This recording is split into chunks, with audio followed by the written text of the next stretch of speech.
आखिर गरीब माली का बेटा कैसे बन गया दुनिया का सबसे अमीर फुटबॉलर?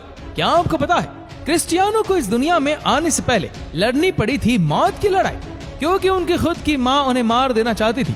बस सिर्फ यही नहीं, आज दुनिया के बिगेस्ट फुटबॉलर में से एक और इकलौते ऐसे फुटबॉलर बनने वाले रोनाल्डो, जिन्होंने सबसे पहले $1 बिलियन यानी 7,500 करोड़ से ज्यादा की कमाई की है, लेकिन उनका बचपन ऐसी गरीबी से गुजरा था कि उनके पास असली क्या खेलने वाली कार्ड्स तक नहीं थी। तो आखिर रोनाल्डो के साथ ऐसा क्या हुआ कि ना सिर्फ वह दुनिया के नंबर 1 प्लेयर की लिस्ट में शामिल हो गए, पर आज उनके पास फुटबॉलर्स का सबसे बड़ा बैलन डॉर अवार्ड है, वो भी 1-2 नहीं बल्कि 5-5। और तो और आखिर दुनिया उन्हें फुटबॉल का भगवान मानकर उनकी पूजा क्यों करती है? जिंदगी की हर लड़ाई को इंसान जी सकता है अगर उसके पास अपनों का साथ हो, पर क्या हो अगर वही अपने आप की जिंदगी की डोर को अपने हाथों से काटने लग जाए? और यही हुआ रोनाल्डो के साथ। जब रोनाल्डो की मां मारिया को ये पता चला कि वह अपने चौथे बच्चे के साथ पेट से, तो रोनाल्डो की मां ने अपने इस बच्चे को इस दुनिया में आने से पहले इस दुनिया से बेदखल करने की ठान ली। पर रोनाल्डो की मां ये अपने खुशी से नहीं, मजबूरियों के चलते करने वाली थी, क्योंकि रोनाल्डो के पहले ही मारिया के 3 बच्चे थे। पर मारिया और रोनाल्डो के पिता जॉस अपने बच्चों को बहुत ही मुश्किल से पाल पा रहे थे, उनके लिए खाना जुटा पा रहे थे, और ऐसे में चौथा बच्चा उनकी मुश्किलों को और भी ज्यादा बढ़ा देता। इसलिए रोनाल्डो के माता पिता को ये कदम उठाना पड़ रहा था, और शायद रोनाल्डो यही मौत की लड़ाई हार जाते। लेकिन मारिया के डॉक्टर ने मारिया का एबॉर्शन करने से साफ इनकार कर दिया, जिसके बाद 5 फरवरी 1985 को पंचल पोर्टुगीज के मडेरिया आइलैंड पर क्रिस्टियानो रोनाल्डो का जन्म हुआ। पर जैसा मैंने पहले ही आपको बताया, रोनाल्डो का परिवार बहुत ही गरीब था। रोनाल्डो की मां लोगों के घरों में खाना बनाती थी और उनके पिता एक गार्डनर थे, और दोनों ही दिन रात काम करके अपने परिवार के लिए जैसे तैसे खाना जुटाया करते थे। रोनाल्डो का घर इतना छोटा था कि रोनाल्डो अपने बड़े भाई और अपनी 2 बहन के साथ एक रूम में रहते थे, और रोनाल्डो और उनके भाई बहनों के पास ना खेलने के लिए खिलौने थे, ना कभी क्रिसमस में उन्हें कोई तोहफे मिलते थे। बस रोनाल्डो की लाइफ में एक ही चीज मुस्कान लाती थी, और वह चीज कुछ और नहीं, फुटबॉल का खेल था, जिसे खेलते खेलते रोनाल्डो अपनी जिंदगी के सारे प्रॉब्लम्स को भूलकर मुस्कुराने लगते थे। पर रोनाल्डो को तब क्या पता था कि उनका यही प्यार एक दिन उनकी जिंदगी को बदल कर रख देगा। और इस बदलाव की शुरुआत रोनाल्डो के बचपन से ही होगी। जब रोनाल्डो सिर्फ 7 साल की उम्र में एंडोरिना की यूथ टीम के लिए फुटबॉल खेलने लगे, वही रोनाल्डो के पिता इस यूथ क्लब में एक टीम किटमैन का काम किया करते थे, यानी बस अपने परिवार के लिए 4 पैसे और कमाने की खातिर वह इस क्लब के प्लेयर्स के जर्सी से लेकर उनके जूते, मोजे और बॉल का ख्याल रखते थे, जिसकी वजह से बाकी प्लेयर रोनाल्डो का मजाक उड़ाते थे। पर रोनाल्डो ने उनके मजाक को कभी अपने खेल के बीच में नहीं आने दिया। रोनाल्डो ने उनके तानों को और ज्यादा मेहनत करने का रीजन बना लिया, और रोनाल्डो ने पहले से भी दोगुनी मेहनत से अपने फेवरेट खेल फुटबॉल को खेलने की कोशिश की। पर क्या आपको पता है कि रोनाल्डो को लोग बचपन में लिटिल क्राई बेबी भी बुलाया करते थे, और अब भी लोग रोनाल्डो को इस नाम से चिढ़ाते हैं, क्योंकि आज भी रोनाल्डो बचपन की तरह ही फ्रस्ट्रेट हो जाते हैं। जब फुटबॉल के गेम में रोनाल्डो की बॉल पास करने पर उनकी टीम का कोई इंसान बॉल को मिस कर देता है। हालांकि अब रोनाल्डो अब बचपन की तरह इतने इमोशनल नहीं है कि हार जाने पर रोने लग जाए, और रोना धोना जो भी कह लो, रोनाल्डो बचपन से ही इतने टैलेंटेड थे कि उनके इस टैलेंट को एक के बाद एक ऊंचाई की सीढ़ियां मिलने लगी। जैसे एंडोरिना के लिए खेलने के बाद रोनाल्डो ने 2 साल नेशनल टीम के लिए भी खेला था, और सन 1997 में स्पोर्टिंग क्लब डी पोर्टुगल के साथ 3 डे ट्रायल के बाद स्पोर्टिंग क्लब डी पोर्टुगल ने रोनाल्डो को 1500 पाउंड में साइन कर लिया, और फिर रोनाल्डो उनके साथ खेलने लगे। पर 11 साल की उम्र में भी रोनाल्डो अपने गेम के लिए आज की तरह ही बिल्कुल डेडिकेट और पैशनेट थे। तभी तो वह उस उम्र में जहां बाकी बच्चे आराम से अपने घर में बैठकर जिंदगी गुजारते, रोनाल्डो ने अपने परिवार को अलविदा कहा और अपने फुटबॉल के सपने को पूरा करने वह अपने शहर और घर से दूर लिस्बन में रहने चले गए, जहां जाकर उन्होंने स्पोर्टिंग क्लब डी पोर्टुगल के फुटबॉल एकेडमी को और नए स्कूल को ज्वाइन कर लिया, जहां वह पूरी मेहनत और अपने आप को पहले से बेहतर बनाने की कोशिश करते रहे। और उनकी मेहनत उन्हें तब तो नहीं, पर आज उस मेहनत का फल दे रही है।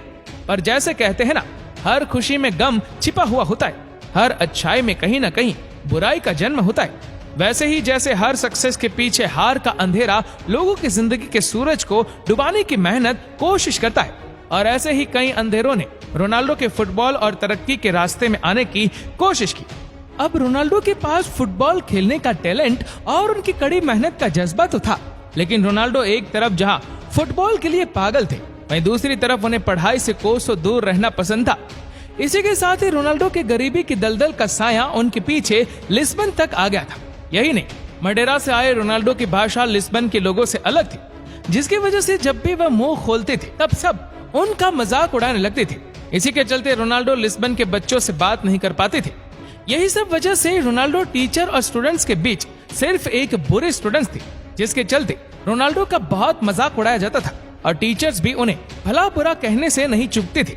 लेकिन ये सब कुछ चुपचाप सहने वाले रोनाल्डो के सब्र का बांध तब टूट गया जब रोनाल्डो के एक टीचर ने रोनाल्डो को गरीबी और उनकी आवाज की नकल करके उन्हें और उनके परिवार को बुरा भला कहा। यही नहीं, उस टीचर ने तो यहाँ तक कह दिया कि रोनाल्डो अपनी जिंदगी में कभी कामयाब नहीं हो पाएगा, और बस रोनाल्डो खुद को काबू में नहीं रख पाए।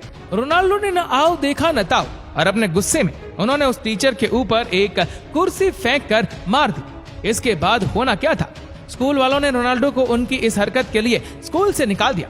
पर क्या इसमें सिर्फ रोनाल्डो की गलती थी? क्या उस टीचर का बच्चों को सपोर्ट करने के बजाय इस तरह मजाक उड़ाना सही था? ऐसे कई सवाल उस वक्त रोनाल्डो के मन में आए होंगे, पर रोनाल्डो ने अपनी जिंदगी में आए इस काले अंधेरे को अपनी जिंदगी की रोशनी को मिटाने नहीं दिया। रोनाल्डो उस वक्त जो सिर्फ और सिर्फ 14 साल के थे, उन्होंने अपनी माँ से कहा कि वो अब कभी दूसरे स्कूल नहीं जाएंगे, और मारिया ने अपने बेटे की बात मान ली। मारिया को रोनाल्डो के ऊपर पूरा भरोसा था। वह जानती थी उनका जो बेटा बचपन में उनके चलते मौत से लड़कर जन्मा था, वह जिंदगी को इतनी आसानी से अपनी हिम्मत तोड़ने नहीं देगा। और रोनाल्डो ने इसके बाद अपनी प्रैक्टिस पहले से ज्यादा तेजी से शुरू कर दी। वैसे तो रोनाल्डो हमेशा से ही बहुत ज्यादा एनर्जेटिक थे, उन्हें हमेशा ही दौड़ते भागते रहना पसंद था। पर 15 साल की उम्र में रोनाल्डो को तब अपने हमेशा एनर्जेटिक रहने का राज पता चला, जब उन्हें ये पता चला कि उन्हें चिकाड़िया है। चिकाड़िया एक हार्ट प्रॉब्लम है, जिसमें एक इंसान का दिल बिना दौड़ भाग और बिना खेले कूदे भी उसी स्पीड से दौड़ता है जैसे किसी दौड़ कर आए इंसान का। और इसके चलते डॉक्टर्स ने रोनाल्डो को फुटबॉल खेलने से मना कर दिया। पर सुबह से रात और रात से दिन फुटबॉल प्रैक्टिस करने वाले रोनाल्डो को ये मंजूर नहीं था, और ये बात साफ थी कि रोनाल्डो अपनी हार्ट सर्जरी करवाते तो उनकी जान भी जा सकती है। पर रोनाल्डो ने इस अंधेरे से भी जंग लड़ी और ऑपरेशन करवाया, और शायद 15 साल के रोनाल्डो की हिम्मत देखकर भगवान को भी उन पर दया आ गई। तभी तो इस जानलेवा ऑपरेशन से रोनाल्डो जीत कर बाहर आए, और बस कुछ टाइम बाद ही उन्होंने हॉस्पिटल से डिस्चार्ज ले लिया। और देखते ही देखते कुछ ही हफ्तों में रोनाल्डो ने अपनी प्रैक्टिस शुरू कर दी। रोनाल्डो को अपने इस हार्ट सर्जरी के बाद मानो एक नया जन्म ही मिल गया, एक नई शुरुआत मिल गई। पर ये नई शुरुआत अकेले नहीं आई थी। इस शुरुआत के साथ रोनाल्डो को सफलता की वो सीढ़ी मिली जिसकी वजह से वो फुटबॉल के बादशाह के तट पर बैठे। तो पूरी कहानी ऐसे स्पोर्टिंग क्लब दी पोर्टुगल के लिए खेलने वाले रोनाल्डो ने 7 अगस्त 2003 को मैनचेस्टर यूनाइटेड के साथ एक मैच खेला था, जिसमें मैनचेस्टर के पहुंचे हुए खिलाड़ियों की 3-1 से हार हो गई थी। पर अपनी हार के बावजूद मैनचेस्टर यूनाइटेड की टीम रोनाल्डो के खेल से इतनी इम्प्रेस्ड थी कि उन्होंने अपने मैनेजर एलेक्स फर्ग्यूसन के पास जाकर उन्हें किसी भी तरह रोनाल्डो को अपनी टीम में शामिल करने की रिक्वेस्ट कर दी। और अपनी टीम की तरह ही 18 साल के रोनाल्डो से इम्प्रेस्ड एलेक्स फर्ग्यूसन ने भी अपनी पूरी जान और पैसा लगा दिया, और 12.24 मिलियन पाउंड यानी 126 करोड़ में उन्होंने रोनाल्डो को अपनी टीम के लिए 12 अगस्त 2003 को साइन कर लिया, जो उस समय किसी भी 18 साल के प्लेयर को साइन करने की सबसे बड़ी रकम थी। यही नहीं, रोनाल्डो पहले पोर्टुगीज प्लेयर थे जिन्हें मैनचेस्टर यूनाइटेड ने अपनी टीम में शामिल किया था। और टीम में शामिल होने के बाद एलेक्स ही वो इंसान थे जिन्होंने रोनाल्डो को नंबर 7 की जर्सी दी थी, जो आज तक रोनाल्डो की जर्सी का नंबर है। हालांकि इसके बाद भी रोनाल्डो का सफर आसान नहीं था। कई बार रोनाल्डो की जिंदगी में बड़े बड़े उतार चढ़ाव आते ही रहे। जैसे 2005 में रोनाल्डो के पिता जो एक अल्कोहलिक थे, उनकी जान लिवर फेलियर की वजह से चली गई। पर रोनाल्डो ने ऐसे किसी भी उतार चढ़ाव से हार नहीं मानी। सन 2009 में रोनाल्डो ने मैनचेस्टर यूनाइटेड को बाय बाय कहा और रियल मैड्रिड की टीम में शामिल हो गए। और आप जानकर हैरान होंगे कि रियल मैड्रिड ने रोनाल्डो को 823 करोड़ में साइन किया था। बस सिर्फ यही नहीं, उसके बाद सन 2018 में रोनाल्डो ने जब जुवेंटस के साथ 4 साल का कॉन्ट्रैक्ट साइन किया तो उसकी कीमत 876 करोड़ से भी ज्यादा थी और ये कीमत किसी भी 30 साल के ऊपर के फुटबॉल खिलाड़ी को मिलने वाली सबसे बड़ी रकम थी। और रोनाल्डो ने अपने पूरे फुटबॉल करियर में अब तक 32 मेजर ट्रॉफी जीती है, जिनमें से 7 लीग टाइटल की है, 5 UEFA चैंपियनशिप लीग्स की, 1 UEFA यूरोपियन चैंपियनशिप की और 1 UEFA नेशनल लीग की है। यही नहीं, रोनाल्डो के पास फुटबॉल्स का सबसे बड़ा अवार्ड बैलन डियोर है। उनके पास यह सिर्फ एक नहीं बल्कि 5 है। आज रोनाल्डो के पास 1.7 मिलियन यानी 12 करोड़ की बुगाटी और इस जैसी कितनी ही कार्स है। इसके अलावा रोनाल्डो के पास $36 मिलियन का प्राइवेट जेट है, जिसमें 18 लोग बैठ सकते हैं। और सबसे बड़ी चीज जो किसी भी प्लेयर के पास नहीं होती है, वह है खुद का म्यूजियम। रोनाल्डो के पास अपना खुद का एक म्यूजियम मौजूद है, जहां उनकी ट्रॉफीज और गोल्डन शूज का कलेक्शन है। और ये म्यूजियम मडीरा आइलैंड पर खड़ा है। और रोनाल्डो को अपने पैसे सिर्फ शान और शौकत का तमाशा करने के लिए नहीं, पर सही कामों में लगाने के लिए इस्तेमाल करने भी आते हैं। तभी तो रोनाल्डो ने अपने पैसे कई फाउंडेशन में लगाए, जहां 600 से ज्यादा बच्चों की जरूरत का खर्चा रोनाल्डो खुद ही उठाते। और रोनाल्डो हमेशा ही डोनेशन भी करते रहते, ताकि वो उन लोगों की मदद कर सके जो उनके बचपन की ही तरह एक सपना लिए गरीबी की चादर में अपनी जिंदगी बिता रहे। तो दोस्तों, रोनाल्डो की सक्सेस और अमीरी के पीछे उनकी मेहनत और लाखों मुसीबतों के बावजूद अपने सपने को गिव अप ना करने का जज्बा है। अगर आपका भी कोई सपना है तो आपके सपने के लिए लड़िए, क्योंकि सपने की लड़ाई आपको ही लड़नी होगी और उसे पूरा भी करना होगा।